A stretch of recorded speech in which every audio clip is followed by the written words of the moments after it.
prepare and recommend an ethical framework for the use of AI in the judiciary. We hope that this initiative, along with the willingness of our judiciary to use AI, will enable us to integrate AI into our processes safely and allow us to make our justice delivery system more efficient, transparent, and above all, citizen-centric. Now, let's come to some important reforms relating specifically to the well-being of the district judiciary. I'll start with the institutional response to external influence on judges of the district judiciary. Mind you, as far as the superior judiciary is concerned, this issue is now with the Supreme Judicial Council, and they are deliberating on how to proceed and to formulate it. But as far as the district judiciary is concerned, we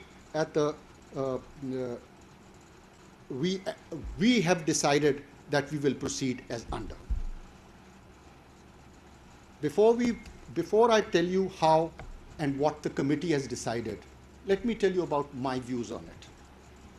It is my dream to see an aggrieved citizen across our beautiful country to confidently walk into the court of a magistrate or a civil court in his own local tongue and not be burdened to go to the High Court or to the Supreme Court to seek redressal of his grievances.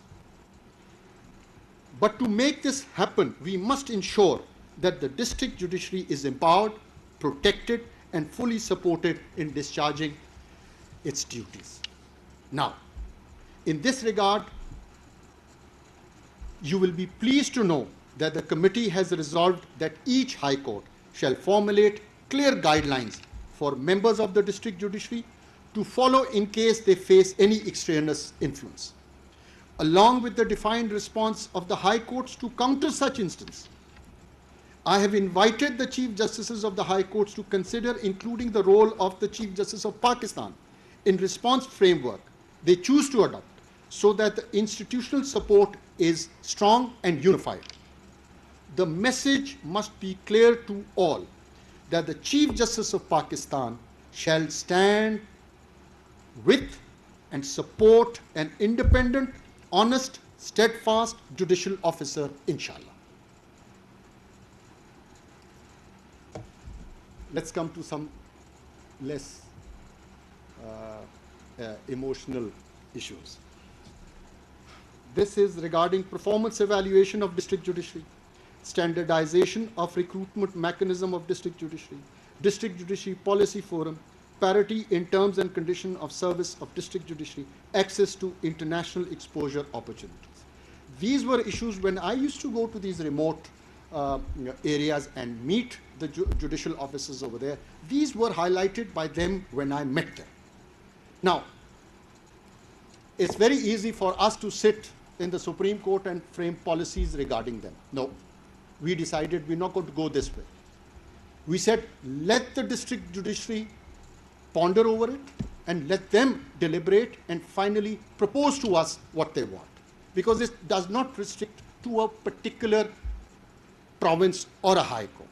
So we have decided that it should be given to a committee which should be headed by a retired judge of the Supreme Court who has come up on the rungs of the district judiciary. And you'll be pleased to know that it was Mr. Justice retired Rahmat Hussain Jafri Saab who's agreed to take on this task as the chairman of this committee, with Mr. Justice Rozi Khan, Chief Justice of Balochistan, to assist him.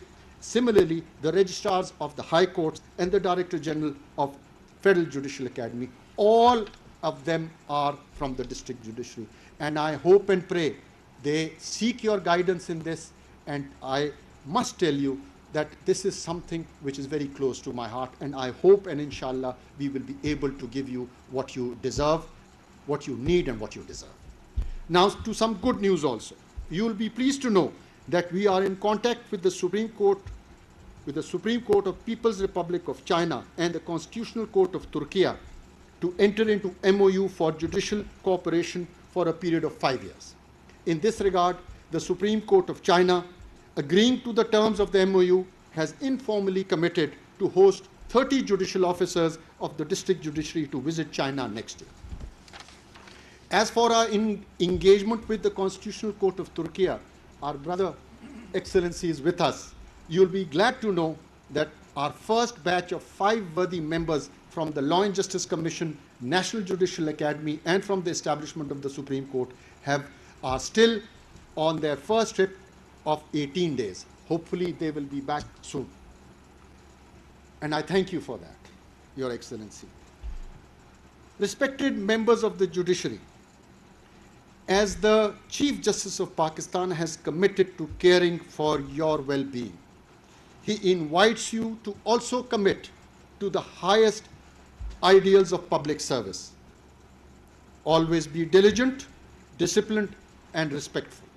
Embrace accountability. Empathize with the citizen you serve, and always be polite and humble with them. These standards are not an additional burden, but always for you to honor your role, a role that matters not so much to the judiciary, but to the entire nation. Ladies and gentlemen, now let me appreciate the Federal Judicial Academy for organizing this national symposium under the thoughtful leadership of my brother Judge, Justice Mia Gul Hassan Aurangzeb. I commend you and your team for this excellent symposium. I also express my deep appreciation to all speakers, panelists, and development partners who have contributed to the dialogue today. The declaration we have adopted today shall serve as a moral compass and a practical catalyst for developing a national judicial well-being framework. To my fellow judges, this day is a tribute to your silent strength. But more than that, it is a promise that you are not alone. The entire institution is behind you. And I am fully committed to make your well-being priority of our reform agenda. But let me remind you, institutional changes take time. But I am proud that together we are making steady, thoughtful progress towards a system that serves both the judicial officers and the citizen with integrity and care. Today, by the grace of God, we gave voice to what was long left and felt but rarely said. That changes everything.